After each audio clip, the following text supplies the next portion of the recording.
Oke teman-teman, kita masuk ke soal yang berikutnya, soal nomor 24. Ini termasuk deret yang berjumlah angkanya cukup besar, yaitu angka ratusan. Nah, coba kita lihat angka pertama dan angka kedua dari deret ini.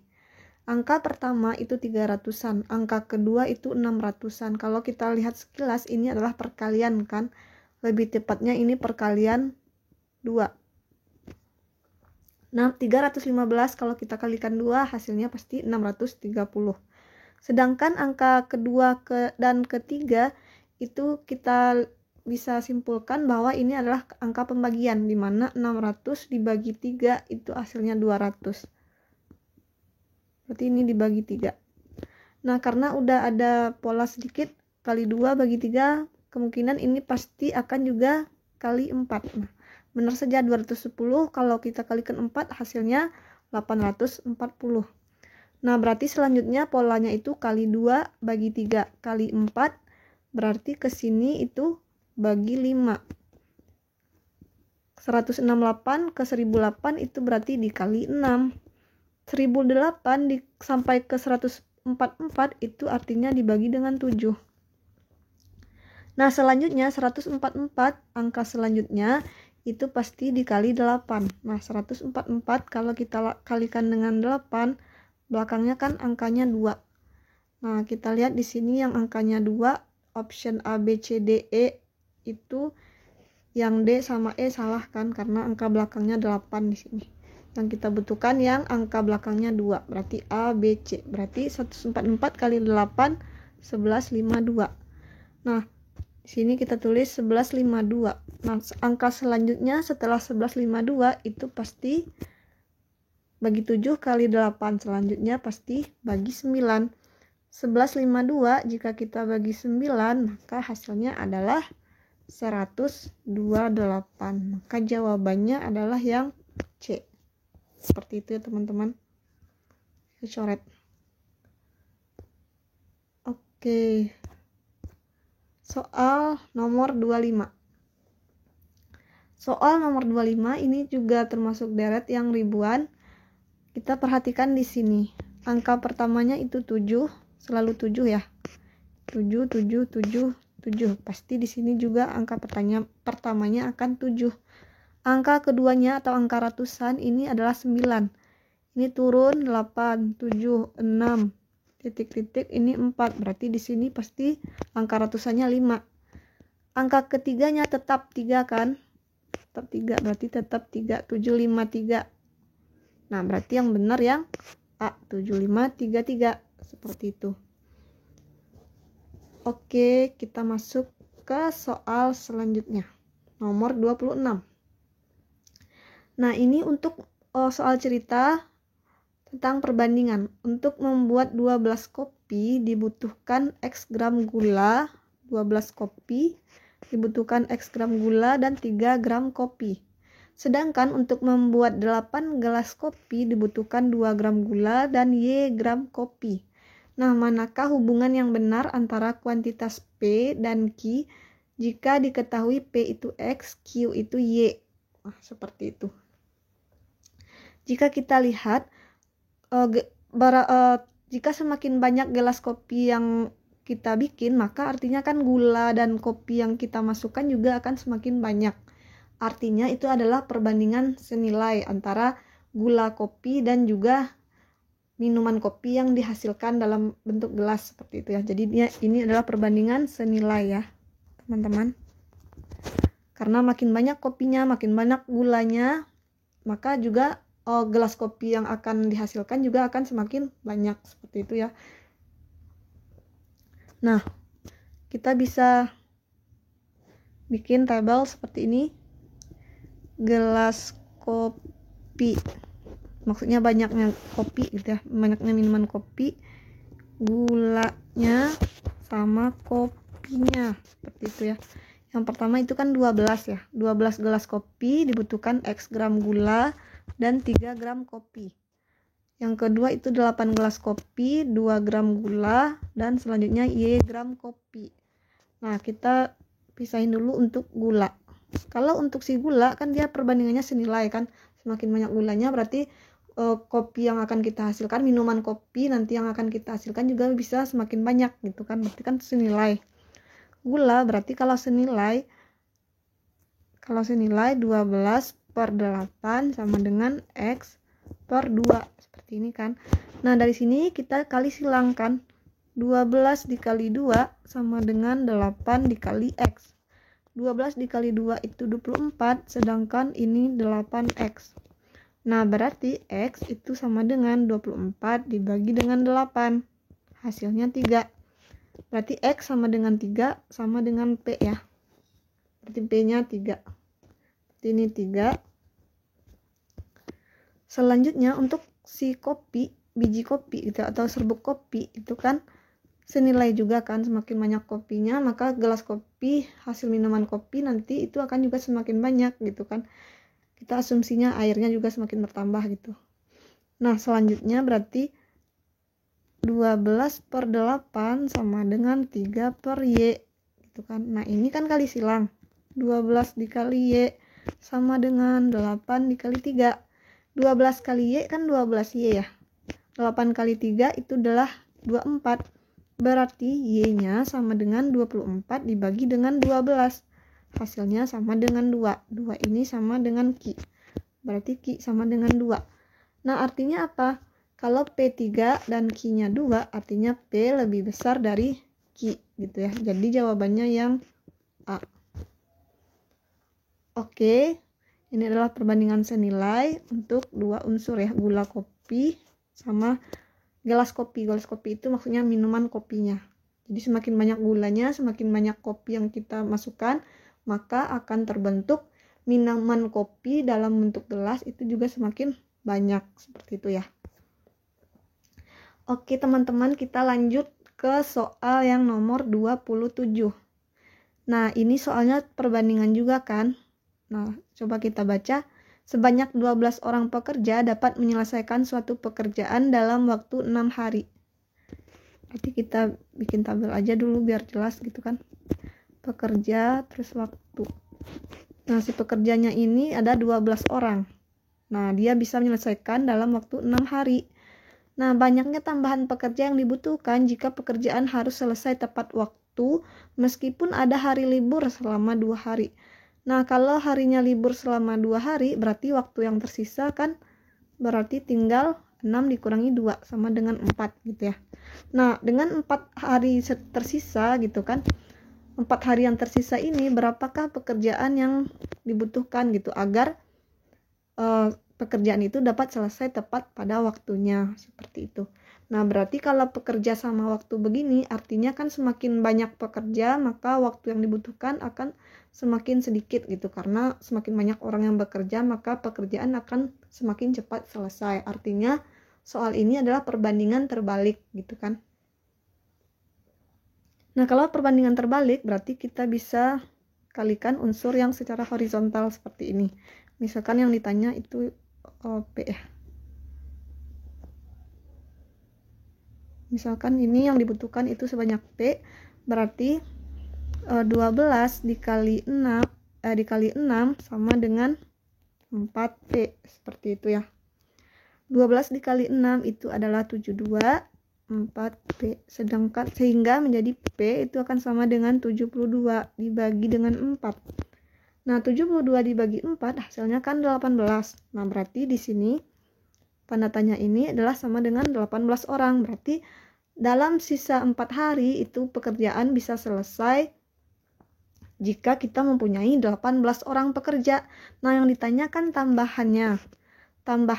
Sedangkan yang kita punya tadi awalnya 12, terus kita tambah beberapa orang, dan juga saat kita tambah beberapa orang itu, maka dalam waktu 4 hari pekerjaan dapat selesai gitu kan. Jadi tambahan orangnya berarti kan 18 orang dikurangi pekerja awal 12 orang. Berarti 18 orang dikurangi 12 jadinya 6 orang.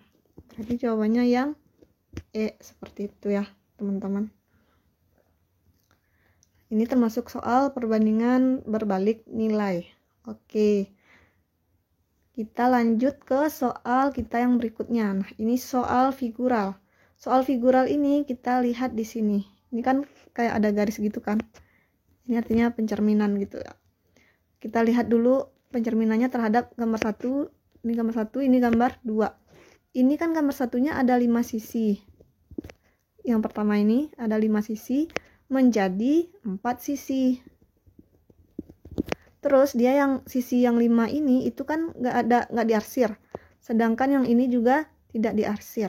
Berarti kita bisa simpulkan di gambar yang keempat ini kan sisinya ada 6 ya. Sisinya 6, berarti kita kurangi 1 yang sisinya 5. Sisinya 5, semuanya udah sisinya 5, benar. Tapi yang diarsir berarti D sama E udah pasti salah. Oke, berarti pilihannya A, B, atau C gitu ya.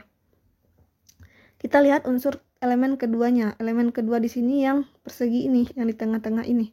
Kan ada persegi nih. Ini juga ada persegi. Nah, persegi ini yang kalau dia diarsir, gambar kedua dia nggak diarsir. Kalau misalnya gambar ketiga dia nggak diarsir, berarti gambar keempat dia diarsir kan? Nah, gambar keempat yang diarsir dia tegak. Nah, pasti ini horizontal, salah. Ini juga horizontal garisnya. Berarti pasti jawabannya yang A, seperti itu ya teman-teman. Oke, kita lanjut ke nomor 29. Gambar yang berbeda. Nah, kalau mencari gambar yang berbeda ini caranya, tips and triknya kita bisa lihat kan apakah dia gambarnya itu kekurangan unsur atau juga bisa jadi dia rotasi gitu. Nah, ini kalau kita lihat gambarnya adalah rotasi karena gambarnya sama semua. Nah, rotasinya pasti ada yang berbeda. Apakah berlawanan arah jarum jam atau searah dengan jarum jam. Nah, kita ambil aja 2 titik. Nah, 2 titik, misalnya titik yang di sini itu bergerak ke sini kan. Kita lihat gambarnya, kalau kita lihat dari sini ke sini itu kan artinya dia searah jarum jam. Kita tulis positif gitu kan. Terus kita coba ambil dari titik yang sama, dari sini ke sini kan bergeraknya. Berarti kan ini juga searah jarum jam. Selanjutnya dari sini ke sini itu berlawanan arah jarum jam. Kalau yang ini tadi kita cek satu-satu, ini searah jarum jam. Kalau yang ini diputarnya, dirotasinya berarti kan searah jarum jam juga kan. Nah, berarti yang berbeda itu yang berlawanan arah jarum jam, yaitu yang C, gambar yang C seperti itu. Oke, lanjut ke soal nomor 30. Nah, soal nomor 30 ini teman-teman harus baca dengan hati-hati karena soalnya ini menjebak ya teman-teman. Kita nggak perlu pusing menentukan urutannya dari E, F, G, H, I, J, K, L karena yang kita langsung aja ke intinya. Intinya itu adalah J dan K kan. Nah, J dan K itu opsinya kan kita ingin mengetahui apakah si J dan si K itu jenis kelaminnya apa gitu kan. Karena opsinya juga begitu kan, laki-laki perempuan, perempuan atau laki-laki. Nah, di soal ini kita kata kuncinya itu adalah ini, ada 3 wanita. 3 wanita. Nah, berarti kita cari informasi tentang si wanita. Wanita-wanita ini duduk di mana sih 3 orang ini? Nah, kita baca perlahan. Di opsi yang ini nggak ada, ini nggak ada, ini. H adalah seorang wanita, berada di urutan kedua di sebelah kiri J. Berarti wanita pertama si H ya. Selanjutnya, poin selanjutnya F seorang laki-laki duduk berhadapan dengan E seorang anggota wanita. Nah, kita dapat lagi nih perempuan satu lagi, wanita satu lagi yaitu si E. Berarti si H itu wanita, E itu wanita. Tinggal satu lagi wanita. Satu lagi wanita nih, ada poin yang selanjutnya. Ada anggota wanita antara F dan I. Nah, antara F dan I ada anggota wanita. Nah, siapa sih yang duduk di antara F dan I gitu ya. Yang duduk di antara F dan I, kita lihat lagi syarat yang di atas. Ternyata si G gitu kan. G duduk di antara I dan F. Berarti I, F, di sini G. Nah, yang ini kan ada anggota wanita antara F dan I. Nah, berarti ini pasti wanita. Gitu kan. Karena dari poin ini dan poin ini, berarti si G itu wanita. Berarti yang wanita itu udah pas kan, si H, si E, si G. Nah, berarti si J dan si K itu perempuan lagi salah kan? Ini juga perempuan lagi salah, ini juga salah perempuan lagi, berarti jawabannya adalah D. Keduanya pasti laki-laki. Seperti itu ya teman-teman. Jadi harus dilihat soalnya, karena soalnya itu cukup menjebak juga. Jadi kalau misalnya kita bisa tahu, jadi kita bisa cepat ngerjain soalnya. Oke, kita lanjut ke nomor berikutnya. Nah, nomor 31, untuk membuat 60 pasang pakaian, seorang penjahit memerlukan waktu selama 18 hari. Nah, jika penjahit tersebut bekerja selama 24 hari, berapa pasang pakaian yang dapat dibuat? Nah, ini kira-kira perbandingan terbalik atau perbandingan senilai gitu kan. Nah, kita bisa lihat di sini, kalau semakin banyak hari yang dibutuhkan penjahit, maka juga dia akan menghasilkan pakaian juga akan semakin banyak kan. Makanya soal ini adalah perbandingan senilai. Nah, ini adalah contoh perbandingan senilai berikutnya. Semakin banyak waktu penjahit, berarti dia juga akan menghasilkan pakaian juga akan semakin banyak, karena menjahit itu membutuhkan waktu gitu kan. Nah, senilai coba kita tulis dalam bentuk tabel. Ini adalah pakaian, kan ada dua variabel, yaitu pakaian sama waktu gitu ya. Nah, pakaiannya yang pertama itu ada 60. Nah, penjahitnya membutuhkan waktu 18 hari.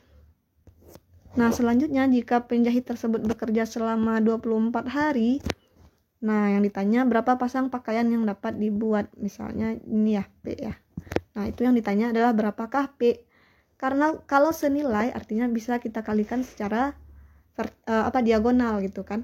Kalau dia senilai. Kalau tadi yang berbalik nilai kita kalikan secara horizontal seperti itu ya.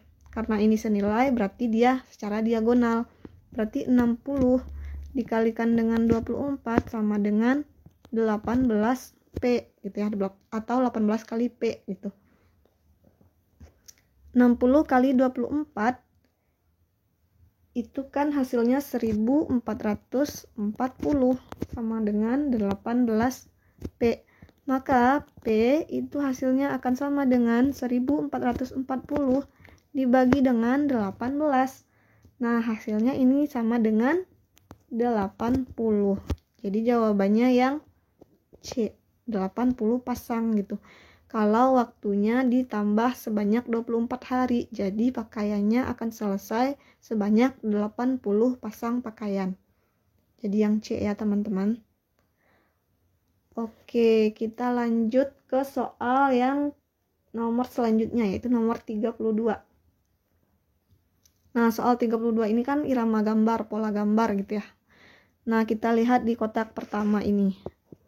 Kotak pertama ini gambar di kolom pertama itu kan tanda plus ya. Tanda plus itu tambahin tanda silang seperti ini. Lalu di kolom yang ketiganya tambahkan titik di luar-luarnya. Begitu juga dengan baris kedua. Persegi diagonal seperti ini, tambahkan tanda X lalu tambahkan titik 4. Nah, berarti di sini gambarnya kan seperti ini. Tambahkan titik 4 di luar-luarnya, karena ini di luar kan. Tadi ini di luar, berarti yang ini juga nanti di luar sini. Nah, berarti yang cocok itu yang B ya. Oke, nomor 32 gampang ya teman-teman. Selanjutnya gambar yang nomor 33. Nah, 33 ini kan ada tanda sama dengan nih di sini. Nah, ini gambar pertamanya seperti ini kan.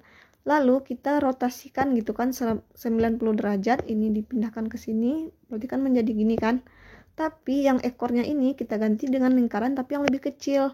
Nah, berarti gambar kita yang ini itu akan menjadi, kita putar 45 derajat seperti ini awalnya, tapi kita ganti dengan segitiga yang lebih kecil di sini. Berarti jawabannya yang A gitu ya, teman-teman. Oke, nomor 33 adalah A. Oke, nomor 34 ini gambar yang berbeda. Nah, gambarnya sama kan, panahnya kayak gitu, nggak ada yang berbeda. Berarti ini kita mencari rotasi gambarnya yang salah, kayak gitu kan. Nah, kalau untuk mencari rotasi gambarnya yang salah, kita bisa putar-putar gitu, imajinasikan. Atau kalau misalnya susah untuk diimajinasikan, bisa kita ambil satu titik, lalu kita cari perputarannya seperti apa. Misalnya saya ambil titik yang di ujung sini. Kalau saya ambil yang di ujung sini, dia akan bergerak ke ujung di sebelah sini, berarti kan kita harus memutarnya seperti ini kan. Artinya dia berlawanan arah jarum jam, seperti itu. Selanjutnya yang B, kita ambil yang dari sini, ujung panah ini ke belakangnya, berarti kan dia juga berlawanan arah juga kan, berlawanan arah jarum jam. Selanjutnya yang C, dari ujung sini ke belakangnya, berarti dia juga berlawanan arah jarum jam, negatif. Selanjutnya yang ini, dari sini ke ujungnya sini, berarti kan dia berlawanan arah jarum jam, sama. Nah yang terakhir, dari ujung sini ke ujung sini, itu kan artinya searah ya jarum jam ya. Searah jarum jam berarti pergerakannya, rotasinya positif, artinya dia yang berbeda sendiri karena dia bergerak searah jarum jam. Sedangkan dari A sampai E ini semuanya berlawanan arah jarum jam, berarti yang berbeda dia sendiri. Jawabannya pasti yang E, seperti itu. Oke, soal yang terakhir. Nah, tentukan gambar yang berbeda. Dari gambar-gambar A, B, C, D, E ini, jika kita lihat sekilas pasti kita udah tahu kan, yang berbeda itu yang C. Karena yang lain ini sudutnya 90 derajat. Sedangkan yang si C itu lebih dari 90 derajat. Gitu. Makanya jawabannya pasti si C. Oke, teman-teman, jadi selesai ya pembahasan soal-soal tryout kali ini. Sampai jumpa teman-teman di soal-soal yang berikutnya.